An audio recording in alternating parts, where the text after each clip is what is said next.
പിതാവിൻ്റെയും പുത്രൻ്റെയും പരിശുദ്ധാത്മാവിൻ്റെയും നാമത്തിൽ ആമേൻ.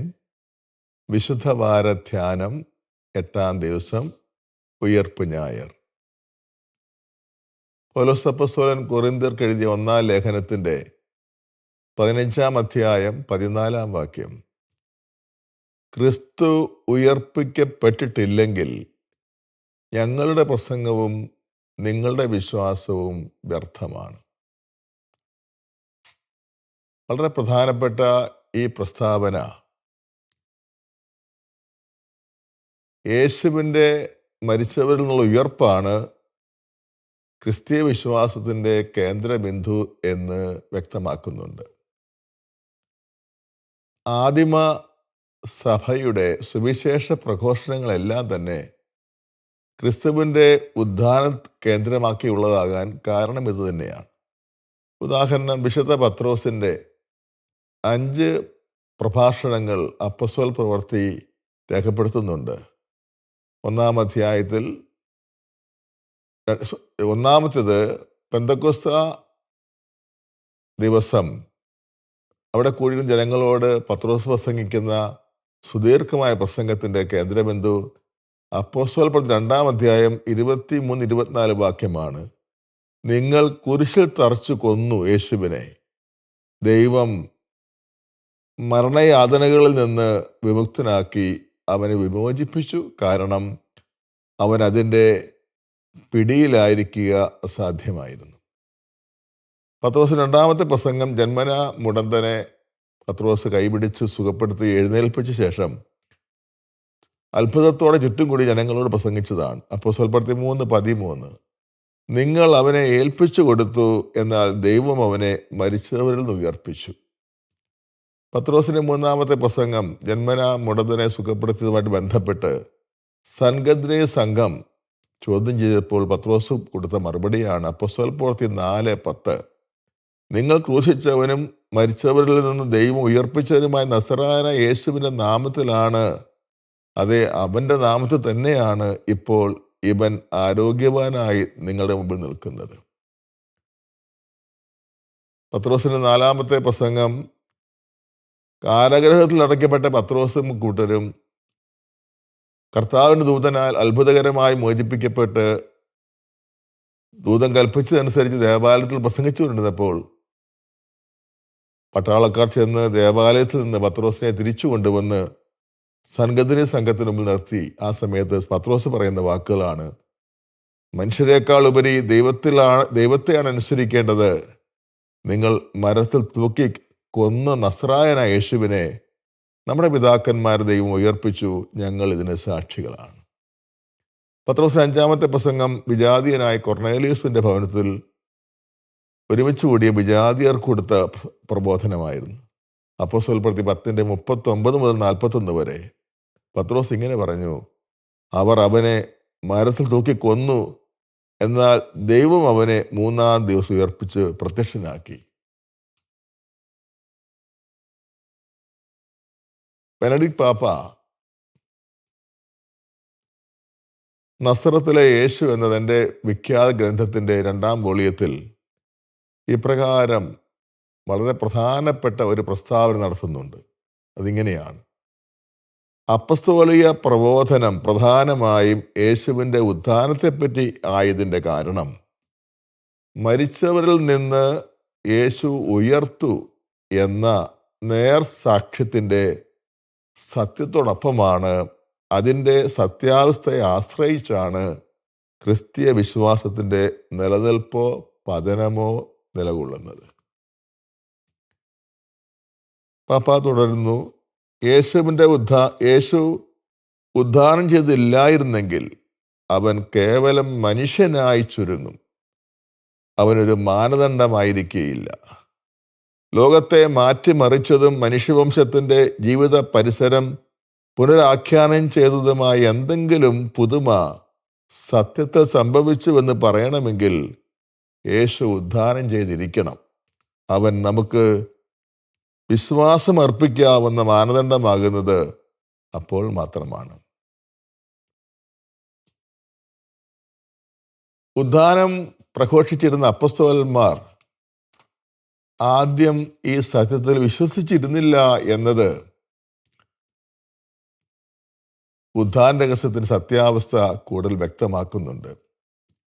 ക്രിസ്തുവിന്റെ ഉത്ഥാനത്തെപ്പറ്റി ഒരു പ്രതീക്ഷയും ഇല്ലാതിരുന്നവരും ഉദ്ധിതനെ കണ്ടവരുടെ സാക്ഷ്യം പൊടുന്നനെ നിരാകരിച്ചവരും നേരിൽ കണ്ടിട്ട് പോലും ആദ്യം അവിശ്വസിച്ചവരുമായ അപ്പസ്തോലന്മാരാണ് എല്ലായിടത്തും ഉത്ഥാന രഹസ്യം ആവർത്തിച്ച് പ്രഖ്യാപിച്ചതെന്നത് അതിൻ്റെ സത്യാവസ്ഥ കൂടുതൽ തെളിയിക്കുന്നു.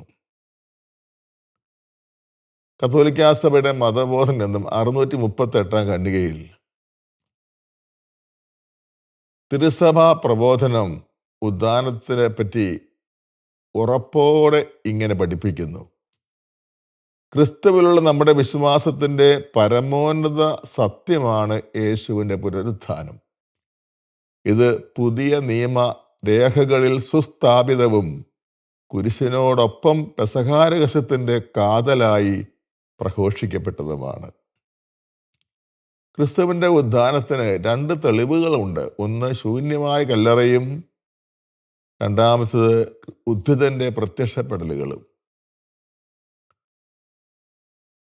അക്കാലത്ത് ജെറുസലേമിൽ ആരെങ്കിലും യേശുവിൻ്റെ മൃതശരീരം കല്ലറയിൽ കിടക്കുന്നതായി ചൂണ്ടിക്കാണിച്ചിരുന്നെങ്കിൽ ജെറുസലത്തെ ഉത്ഥാനത്തിൻ്റെ രഹസ്യം പ്രസംഗിക്കുക അസാധ്യമാകുമായിരുന്നു. മഗ്ദലന മേരിയും പിന്നീട് അപ്പസ്തോലന്മാരിൽ ചിലരും കർത്താവിൻ്റെ കല്ലറയിങ്കൽ ചെന്നപ്പോൾ അത് ശൂന്യമായി കിടക്കുന്നതായിട്ടാണ് വ്യക്തമായി മനസ്സിലായത്. യോഹന്നാൻ കൂടുതൽ വിവരങ്ങൾ പറയുന്നുണ്ട്. യേശുവിൻ്റെ മുഖാവരണം മറ്റൊരു സ്ഥലത്ത് മാറ്റി വെച്ചിരിക്കുന്നതായി കണ്ടുവെന്നും എല്ലാം വിവരിക്കുന്നുണ്ട്. വിശുദ്ധ മത്തായിയുടെ സുവിശേഷം 28 അധ്യായം 11 മുതലുള്ള വാക്യങ്ങൾ ഇങ്ങനെയാണ് വായിക്കുന്നത്: അവർ പോയപ്പോൾ കാവൽക്കാരിൽ, അതായത് കർത്താവിൻ്റെ കല്ലറ സന്ദർശിക്കാൻ വന്ന മഗ്ദലന മേരിയും വിശുദ്ധ സ്ത്രീകളും പോയി കഴിഞ്ഞപ്പോൾ കാവൽക്കാരിൽ ചിലർ പട്ടണത്തിൽ ചെന്ന് സംഭവിച്ചതെല്ലാം പ്രധാന പുരോഹിതന്മാരെ അറിയിച്ചു. അവരും പ്രമാണികളും കൂടി ആലോചിച്ച ശേഷം പടയാളികൾക്ക് വേണ്ടത്ര പണം കൊടുത്തിട്ട് പറഞ്ഞു: ഞങ്ങൾ ഉറങ്ങിയപ്പോൾ രാത്രി അവൻ്റെ ശിഷ്യന്മാർ വന്ന് അവനെ മോഷ്ടിച്ചുകൊണ്ടുപോയി എന്ന് പറയുവിൻ. ദേശാധികാരിയുടെ ചെവിയിലെത്തിയാൽ ഞങ്ങൾ അവനെ സ്വാധീനിച്ച് നിങ്ങൾക്ക് ഉപദ്രവമുണ്ടാകാതെ നോക്കിക്കൊള്ളാം. അവർ പണം വാങ്ങി നിർദ്ദേശമനുസരിച്ച് പ്രവർത്തിച്ചു. ഈ കഥ ഇന്നും യഹൂദരുടെ ഇടയിൽ പ്രചാരത്തിലിരിക്കുന്നു. ശൂന്യമായ കല്ലറ പിന്നീട് ക്രൈസ്തവർ കെട്ടിച്ചമച്ചുണ്ടാക്കിയ ഒരു കെട്ടുകഥയല്ല എന്ന് ഈ സുവിശേഷ ഭാഗം വ്യക്തമാക്കുകയാണ്. ഉദ്ധിതന്റെ പ്രത്യക്ഷപ്പെടലുകളാണ് ഏറ്റവും പ്രധാനപ്പെട്ട തെളിവ്. കൊരിന്തോസ്യർക്ക് എഴുതിയ 1-ാം ലേഖനത്തിന്റെ 15-ാം അധ്യായത്തിൽ പൗലോസ് അപ്പോസ്തലൻ ഇപ്രകാരം പ്രഘോഷിക്കുകയാണ്: ലിഖിതങ്ങൾ അനുസരിച്ച് ക്രിസ്തു നമ്മുടെ പാപങ്ങൾക്ക് വേണ്ടി മരിക്കുകയും സംസ്കരിക്കപ്പെടുകയും ലിഖിതങ്ങൾ അനുസരിച്ച് 3-ാം ദിവസം ഉയർപ്പിക്കപ്പെടുകയും ചെയ്തു. അവൻ കേപ്പായ്ക്കും പിന്നീട് 12 പേർക്കും പ്രത്യക്ഷനായി. അതിനുശേഷം 500-ലധികം സഹോദരങ്ങൾക്ക് ഒരേ സമയം പ്രത്യക്ഷനായി. അവരിൽ ഭൂരിഭാഗം പേരും ഇപ്പോഴും ജീവിച്ചിരിക്കുന്നു. യേശുവിൻ്റെ ഉത്ഥാനം ശിഷ്യന്മാരുടെ യോഗാത്മക അനുഭവം അഥവാ മിസ്റ്റിക്കൽ എക്സ്പീരിയൻസ് ആണ് എന്നുള്ള ദുർവ്യാഖ്യാനം ചിലപ്പോൾ ഉണ്ടായേക്കാം. അത് വെറും ദുർവ്യാഖ്യാനമാണ് എന്ന് ലൂക്കായുടെ സുവിശേഷം 24-ാം അധ്യായത്തിൽ നമുക്ക് കാണാൻ സാധിക്കും. യഥാർത്ഥത്തിൽ ശിഷ്യന്മാര് അനുഭവിച്ച് അറിഞ്ഞൊരു കാര്യമാണ് യേശുവിൻ്റെ ഉത്ഥാനം. ലൂക്ക 24:40 മുതൽ 43 വരെയുള്ള വാക്യങ്ങൾ.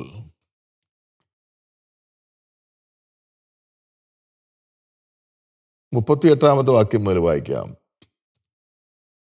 ഉദ്ധിതനായ യേശു അവരോട് ചോദിച്ചു, നിങ്ങൾ അസ്വസ്ഥരാകുന്നത് എന്തിന്? നിങ്ങളുടെ ഹൃദയത്തിൽ ചോദ്യങ്ങൾ ഉയർന്നത് എന്ത്? എൻ്റെ കൈകളും കാലുകളും കാണുക, ഞാൻ തന്നെയാകുന്നു. എന്നെ സ്പർശിച്ച് മനസ്സിലാക്കുവിൻ. എനിക്കുള്ളതായി നിങ്ങൾ കാണുന്നത് പോലെ മാംസവും അസ്ഥികളും ഭൂതത്തിനില്ലല്ലോ. ഇത് പറഞ്ഞിട്ട് അവൻ തൻ്റെ കൈകളും കാലുകളും അവരെ കാണിച്ചു. എന്നിട്ടും അവർ സന്തോഷ ആധിക്യത്താൽ അവിശ്വസിക്കുകയും അത്ഭുതപ്പെടുകയും ചെയ്തപ്പോൾ അവൻ അവരോട് ചോദിച്ചു, ഇവിടെ ഭക്ഷിക്കാൻ എന്തെങ്കിലും ഉണ്ടോ? ഒരു കഷണം വറുത്ത മീൻ അവർ അവന് കൊടുത്തു. അവൻ അതെടുത്ത് അവരുടെ മുൻപിൽ വെച്ച് ഭക്ഷിച്ചു. യേശു ഉദ്ധാനം ചെയ്തത് യഥാർത്ഥ ശരീരത്തോടുകൂടെ തന്നെയാണ് എന്ന കാര്യം പ്രത്യേകം ശ്രദ്ധിക്കണം.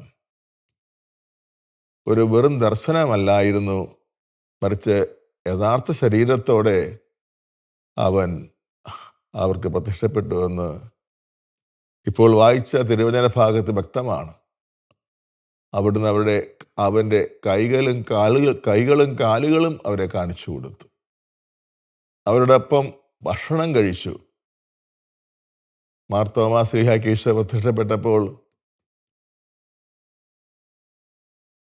ഈശോയുടെ പഞ്ചക്ഷതങ്ങൾ കാണിച്ചു കൊടുത്തത് കൂടാതെ കുത്തിത്തുറക്കപ്പെട്ട അവിടുത്തെ വിലാവിലേക്ക് കൈ കൊണ്ടുപോയി വെക്കുവാൻ തോമാസ് ശ്ലീഹായെ ക്ഷണിക്കുന്നതായിട്ട് വിശുദ്ധ ഗ്രന്ഥം പറയുന്നുണ്ട്. ഈശോ ഉയർത്തെഴുന്നേറ്റ് യഥാർത്ഥ ശരീരത്തോടെയാണെന്ന് പറയുമ്പോൾ തന്നെ അത് സാധാരണ ശരീരമായിരുന്നില്ലെന്നും മഹത്വപൂർണമായ ശരീരമായിരുന്നെന്നും മനസ്സിലാക്കേണ്ടതായിട്ടുണ്ട്. യഥാർത്ഥ ശരീരം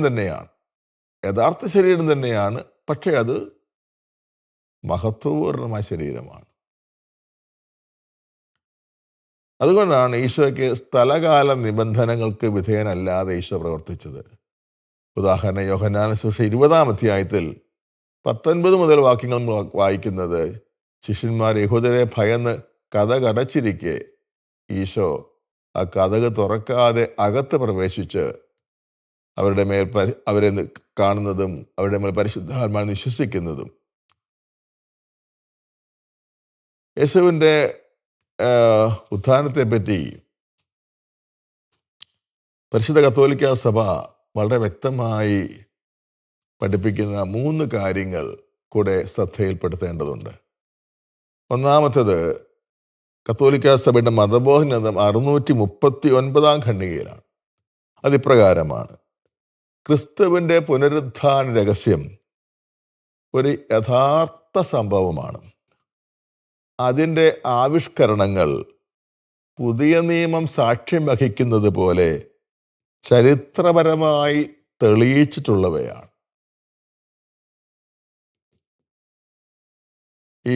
ഈ ഭാഗം വ്യക്തമായിട്ട് പറയുന്നത് ഇതൊരു ഊഹാപോഹമോ വെറും വിശ്വാസമോ അല്ല, യഥാർത്ഥ സംഭവമാണ്. വിശുദ്ധ പുതിയ നിയമം സാക്ഷ്യം വഹിക്കുന്നത് പോലെ ചരിത്രപരമായി തെളിയിച്ചിട്ടുള്ള വസ്തുതയാണ് യേശുവിൻ്റെ ഉത്ഥാനം. രണ്ടാമത്തെ പ്രബോധനം, മതബോധനം 656-ാം ഖണ്ഡികയാണ്. ഉദ്ധിതനായവനെ യഥാർത്ഥത്തിൽ നേരിൽ കണ്ട ശിഷ്യന്മാർ ചരിത്രപരമായി സാക്ഷ്യപ്പെടുത്തിയിട്ടുള്ള സംഭവമാണ് പുനരുത്ഥാനത്തുള്ള വിശ്വാസത്തിൻ്റെ വിഷയം. അതേസമയം ക്രിസ്തുവിൻ്റെ മനുഷ്യത്വത്തിന് ദൈവത്തിൻ്റെ മഹത്വത്തിലേക്കുണ്ടായ പ്രവേശനം എന്ന നിലയിൽ ഈ സംഭവം നിഗൂഢാത്മകമായ വിധത്തിൽ സർവാതിശായിയാണ്. യേശുവിൻ്റെ മനുഷ്യാവതാരവും കുരിശുമരണവും അതിനോട് തുലനം ചെയ്യാൻ സാധ്യമായ ഒന്നല്ല ഉത്ഥാനം.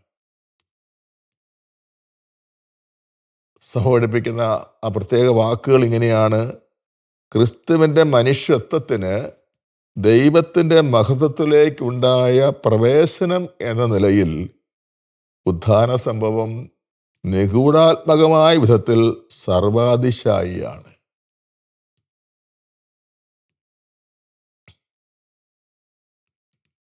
അറുന്നൂറ്റി 47-ാമത്തെ ഖണ്ഡികയിലാണ് മൂന്നാമത്തെ വിശദീകരണം ഉള്ളത്.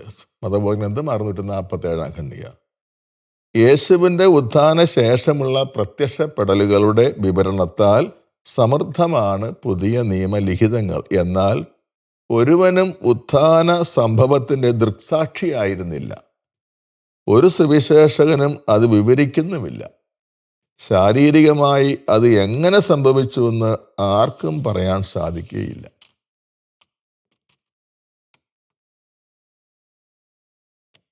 അതിനുള്ള കാരണം ബെനഡിക്ട് മാർപ്പാപ്പ നാസറത്തിലെ യേശു എന്ന തൻ്റെ വിഖ്യാത ഗ്രന്ഥത്തിൽ 2-ാമത്തെ വോളിയത്തിൽ വ്യക്തമായി പഠിപ്പിക്കുന്നത് ഇങ്ങനെയാണ്: സുവിശേഷകന്മാർ ഉത്ഥാന അനന്തര പ്രത്യക്ഷപ്പെടലുകൾ വിവരിക്കുന്നുണ്ടെന്നാൽ ഒരു സുവിശേഷകനും യേശുവിൻ്റെ ഉയർപ്പ് വർണ്ണിച്ചിട്ടില്ല. ദൈവപിതാവും യേശുവും തമ്മിലുള്ള ദൈവിക രഹസ്യത്തിൽ നടക്കുന്ന ഒരു സംഭവമാണത്. ദൈവപിതാവും യേശുവും തമ്മിലുള്ള ദൈവിക രഹസ്യത്തിൽ നടക്കുന്ന ഒരു സംഭവമാണത്. ദിവ്യ രഹസ്യത്തിൻ്റെ ഉള്ളറയിൽ നടന്ന സംഭവമാണ് ഉത്ഥാനം. അതിനാൽ തന്നെ അത് നിർവചന അതീതമാണ്. അതിൻ്റെ സ്വഭാവത്താൽ തന്നെ അത് മാനുഷിക അനുഭവത്തിൻ്റെ പരിധിക്ക് പുറത്ത് സ്ഥിതി ചെയ്യുന്നു.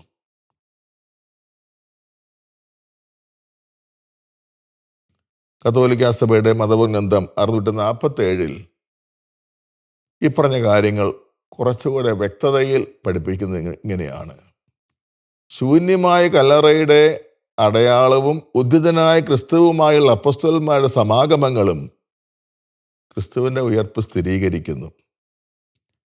യേശുവിൻ്റെ ഉത്ഥാനം ഒരു ചരിത്ര സംഭവം തന്നെ. എന്നാലും ചരിത്രത്തെ അതിശയിക്കുകയും അതിന് അതീതമായിരിക്കുകയും ചെയ്യുന്ന ഒരു യാഥാർത്ഥ്യം എന്ന നിലയിൽ അത് വിശ്വാസ രഹസ്യത്തിൻ്റെ ഹൃദയ അന്തർഭാഗത്ത് തന്നെ സ്ഥിതി ചെയ്യുന്നു. അതുകൊണ്ടാണ് ലോകത്തിന് വെളിപ്പെടുത്താതെ ശിഷ്യന്മാർക്ക് ഉത്ഥാന രഹസ്യം വെളിപ്പെടുത്തിയത്. ഉത്ഥാനത്തിൻ്റെ സത്യാവസ്ഥയിലേക്ക് ഉള്ള മറ്റു ചില സൂചനകൾ കൂടെ ഉണ്ട്. യഹൂദന്മാർ സാബത്ത് ആചരിക്കുന്ന ശനിയാഴ്ചയായിരുന്നു. എന്നാൽ ക്രിസ്തുവിൻ്റെ ഉത്ഥാനത്തിന് ശേഷം അത് ഞായറാഴ്ചയാക്കി മാറ്റി എന്നുള്ളത് പ്രധാനപ്പെട്ട കാര്യമാണ്. അതേ സംബന്ധിച്ച് നാസറത്തിലെ യേശു എന്ന പുസ്തകത്തിൽ ബെനഡിക്ട് പാപ്പ ഇപ്രകാരമാണ് പറയുന്നത്: സൃഷ്ടി വിവരണത്തിൻ്റെയും ദൈവപ്രമാണങ്ങളുടെയും അടിസ്ഥാനത്തിൽ പഴയ നിയമ പാരമ്പര്യം സാബത്ത് ആചരണത്തിന് കൊടുത്ത അപാരമായ പ്രാധാന്യം പരിഗണിച്ചാൽ ആഴ്ചയുടെ അവസാനത്തിലുള്ള സാബത്ത് ഉപേക്ഷിച്ച് അതിൻ്റെ സ്ഥാനത്ത് ആഴ്ചയുടെ ആദ്യ ദിവസത്തെ ഞായറാഴ്ചയെ പ്രതിഷ്ഠിക്കണമെങ്കിൽ അത്യസാധാരണമായി സ്വാധീനം ചെലുത്താവുന്ന ഒരു സംഭവം നടന്നിരിക്കണം എന്ന് സമ്മതിക്കേണ്ടി വരും. ആത്മാവിൽ മായാത്ത മുദ്ര പതിക്കുന്ന ഒരു സംഭവത്തിന് മാത്രമേ ആഴ്ചയുടെ മതസംസ്കാരം മുഴുവൻ ആഴത്തിൽ പൊളിച്ചെഴുതാൻ മാത്രം കെൽപ്പുള്ളതാകൂ. വെറുമൊരു ദൈവശാസ്ത്ര നിഗമനത്തിന് അത് സാധിക്കുമോ? ക്രിസ്തീയ സമുദായത്തിൻ്റെ ആദ്യഘട്ടത്തിൽ തന്നെ കാണുന്ന കർത്താവിൻ്റെ ദിനത്തിൻ്റെ ആചരണം ആ ദിവസം എന്തോ അത്യസാധാരണമായി സംഭവിച്ചതിൻ്റെ തീർച്ചയായ തെളിവാണെന്ന് എനിക്ക് തോന്നുന്നു. അതാണ് ശൂന്യമായ കല്ലറ കണ്ടെത്തിയതും ഉദ്ധിതനായ കർത്താവുമായി കൂടിക്കാഴ്ച നടന്നതും. യേശുവിൻ്റെ ഉത്ഥാനവും നമ്മളും തമ്മിൽ എന്താണ് ബന്ധം? പൗലോസ് അപ്പോസ്തലൻ കൊരിന്ത്യർക്ക് എഴുതിയ 1-ാം ലേഖനത്തിൻ്റെ 15-ാം അധ്യായത്തിൽ 20 മുതൽ വാക്യങ്ങളിൽ അത് വിശദമാക്കുന്നുണ്ട്. ഈ ജീവിതത്തിന് വേണ്ടി മാത്രം ക്രിസ്തുവിൽ നാം പ്രത്യാശ വച്ചവരാണെങ്കിൽ നമ്മൾ എല്ലാ മനുഷ്യരെയും ദയനീയരത്രേ. എന്നാൽ നിദ്ര പ്രാപിച്ച എല്ലാവരുടെയും ആദ്യ ഫലമായി ക്രിസ്തു ഉയർപ്പിക്കപ്പെട്ടു. ഒരു മനുഷ്യൻ വഴി മരണമുണ്ടായ പോലെ ഒരു മനുഷ്യൻ വഴി മരിച്ചവരുടെ ഉത്ഥാനവും. ആദാമിൽ എല്ലാവരും മരിക്കുന്നത് പോലെ ക്രിസ്തുവിൽ എല്ലാവരും ജീവനുള്ളവരാകും. എന്നാൽ ഓരോരുത്തരും അവനവൻ്റെ ക്രമമനുസരിച്ച് ആദ്യഫലം ക്രിസ്തു, പിന്നെ ക്രിസ്തുവിൻ്റെ ആഗമനത്തിൽ അവനുള്ളവരും. അപ്പോൾ എല്ലാ ഭരണവും അധികാരവും ശക്തിയും നശിപ്പിച്ച് പിതാവായ ദൈവത്തിന് അവൻ രാജ്യം ഏൽപ്പിച്ചു കൊടുക്കുമ്പോൾ അവസാനമാകും. എല്ലാ ശത്രുക്കളെയും തൻ്റെ കാൽ കീഴിലാക്കുവോളം അവൻ ഭരിക്കേണ്ടിയിരിക്കുന്നു. നശിപ്പിക്കപ്പെടേണ്ട അവസാന ശത്രു മരണമാണ്. സമസ്തവും അവന് അധീനമാക്കിയിരിക്കുന്നു. എല്ലാം അധീനമാക്കപ്പെട്ടെന്ന് പറയുമ്പോൾ അവ അധീനമാക്കിയവൻ ഒഴികെ എന്ന് സ്പഷ്ടമാണ്. കൊളോസ്യർക്കുള്ള ലേഖനത്തിന്റെ 3-ാം അധ്യായത്തിൽ പൗലോസ് അപ്പോസ്തലൻ ക്രിസ്തുവിന്റെ ഉദ്ധാനത്തിന്റെ അടിസ്ഥാനത്തിൽ ഇപ്രകാരം നമ്മളെ ഉപദേശിക്കുകയാണ്: ക്രിസ്തുവിനോടൊപ്പം നിങ്ങൾ ഉയർപ്പിക്കപ്പെട്ടെങ്കിൽ ദൈവത്തിന്റെ വലത്ത് ഭാഗത്ത് ഉപവിഷ്ടനായിരിക്കുന്ന ക്രിസ്തു വസിക്കുന്ന ഉന്നതത്തിലുള്ളവ അന്വേഷിക്കുവിൻ. ഭൂമിയിലുള്ളവയെ പറ്റിയല്ല, ഉന്നതത്തിലുള്ളവയെ പറ്റി ചിന്തിക്കുവിൻ. എന്തെന്നാൽ നിങ്ങൾ മൃതരായിരിക്കുന്നു, നിങ്ങളുടെ ജീവൻ ക്രിസ്തുവിനോടൊപ്പം ദൈവത്തിൽ നിഗൂഢമായിരിക്കുന്നു. നമ്മുടെ ജീവനായ ക്രിസ്തു പ്രത്യക്ഷനാകുമ്പോൾ അവനോടുകൂടെ നിങ്ങളും മഹത്വത്തിൽ പ്രത്യക്ഷപ്പെടും. യേശുവിൻ്റെ ഉത്ഥാനം നമ്മുടെ ഉത്ഥാനത്തിന് ഉറപ്പ് നൽകുന്നുവെന്നാണ് ഈ തിരുവചനങ്ങൾ വെളിപ്പെടുത്തുന്നത്. കാരണം അവിടുന്നാണ് നമ്മുടെ ശിരസ്. ആ ശിരസിനോട് കൂട്ടിച്ചേർക്കപ്പെട്ട അവയവങ്ങളാണ് ക്രൈസ്തവ വിശ്വാസികൾ നാം എല്ലാവരും. അതിനാൽ ശിരസ് അണിഞ്ഞ മഹത്വത്തിൽ അവയവങ്ങൾക്കും സ്വാഭാവികമായും പങ്കാളിത്തം ലഭിക്കും. നാം വിശുദ്ധ ജീവിതം നയിച്ച് ക്രിസ്തുവിനെ ലക്ഷ്യമാക്കി ജീവിക്കുകയാണെങ്കിൽ നമുക്കും അവിടുത്തോടൊപ്പം മഹത്വത്തിൽ പ്രവേശിക്കാനാകും. Cardinal Cantalamessa God send his son എന്ന ഗ്രന്ഥത്തിൽ ഇപ്രകാരം പറയുകയാണ്: യേശുവിൻ്റെ പുനരുത്ഥാനം സാർവത്രിക പുനരുത്ഥാനത്തിൻ്റെ ആരംഭവും കാരണവും യാഥാർത്ഥ്യവൽക്കരണവുമാണ്. യുഗാന്ത്യത്തിൽ സംഭവിക്കാനിരിക്കുന്ന ജീവിച്ചിരിക്കുന്നവരുടെയും മരിച്ചവരുടെയും പുനരുത്ഥാനം ഒറ്റപ്പെട്ടു നിൽക്കുന്ന ഒന്നല്ല, പ്രത്യുത യേശുവിൻ്റെ പുനരുത്ഥാനത്തിൻ്റെ അവിഭാജ്യ ഘടകമാണ്. ദൈവം രാജാവായി ഭരിക്കുന്ന സമയവും മണിക്കൂറുമാണ് യേശുവിൻ്റെ മരണം. അതോടെ ദൈവരാജ്യം സമാഗതമായി യുഗാന്തവുമായി ഈസ്റ്റർ പ്രഭാതം പുതിയ സൃഷ്ടികർമ്മത്തിൻ്റെ സമാരംഭമാണ്. ആകയാൽ ഈശോയിൽ പ്രിയപ്പെട്ട സഹോദരങ്ങളെ, ക്രിസ്തുവിൻ്റെ പെസഹാ രഹസ്യങ്ങൾ ധ്യാനിച്ചുകൊണ്ട് വലിയ ആഴ്ച രക്ഷാകരമാക്കാൻ പരിശ്രമിച്ച നിങ്ങളെല്ലാവരും ദൈവസമർത്ഥമായി അനുഗ്രഹിക്കട്ടെ എന്ന് ഞാൻ പ്രാർത്ഥിക്കുന്നു. ഈശോ തൻ്റെ മനുഷ്യാവതാരവും മരണവും ഉത്ഥാനവും മൂലം നമുക്ക് നേടുത്തുന്ന രക്ഷ യാഥാർത്ഥ്യമാണ്. വിശുദ്ധ ജീവിതം നയിച്ച് അവിടുത്തോടൊപ്പം നാം മഹത്വത്തിലേക്ക് പ്രവേശിക്കാൻ വിളിക്കപ്പെട്ടിരിക്കുന്നവരാണ് എന്ന കാര്യം നമുക്ക് ഓർത്തുകൊണ്ട് ക്രിസ്തുവിനോടൊപ്പം ജീവിക്കാം. ദൈവം നമ്മെ എല്ലാവരെയും അനുഗ്രഹിക്കട്ടെ. ദൈവത്തിന് സ്തുതി.